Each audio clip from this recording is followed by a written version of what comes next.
So I thought the attack on the aid workers was like the three vehicles all blew up at once.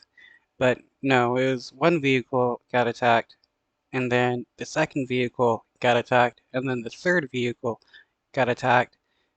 So this is definitely the IDF intentionally murdering the aid workers, knowing who they were. We gotta wrap it up. Thank you, John. You described the strike as a possible mistake by Israel. According to Haaretz, the Israeli newspaper, it wasn't one strike, but three. The first one, then an interval during which aid workers got out of their vehicles, removed the wounded, tried to move to another vehicle which was struck, and then a third strike as they tried to move and escape in a third vehicle, at which point all of them were dead. How? Yeah, that's definitely not a mistake. That is intentional, especially since the IDF knew the symbol of the um, World Kitchen aid workers. Oh, I can't remember exactly the name of their aid organization, but this aid group has worked with the Israeli government before, so the IDF knew who these people were. Would the second and third strikes of these marked vehicles be a mistake? And why would the U.S. not more forcefully set conditions on the use of U.S.-made weaponry when it is being used to target aid workers? If the first one was a mistake, the second two were targeted with the intent of killing everyone in that convoy. So how do you respond to that?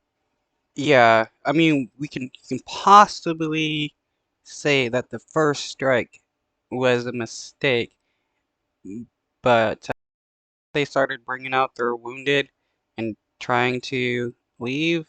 That's definitely not a mistake. And it's hard to say that the first one is a mistake when the Israeli government knew who these people were. First of all, there's an investigation going on. So why don't we let it get done? And why don't we see what they find in terms of the decision-making process that led to this terrible outcome? Prime Minister and the IDF have noted that it was their error. If you don't like the word Though it doesn't matter how they came to the decision to murder these people, the fact of the matter is they did it. mistake, their error. They're investigating it. Let them do that work and let them see what they come up with, and then we'll go from there. And sorry, one more, John. 2 years ago, the IDF killed an Al Jazeera journalist. They said that that was a mistake, that she was wearing a marked press vest. She was shot anyway. They investigated it and they released the findings of their investigation, which found that they were at fault. Go on.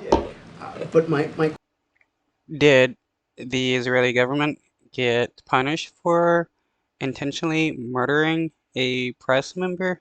Probably not. question, sir, is in that case, the Israelis did not initiate any criminal proceeding.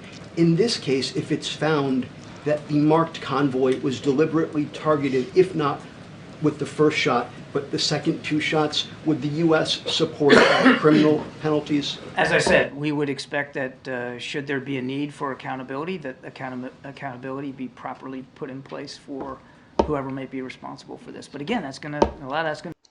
Right. The United States doesn't even care if the Israeli government murders Americans, since there was an American aid worker. Uh, the Israeli government has killed several Americans throughout the past, and the United States has done nothing about it. Honestly, the United States doesn't care about America.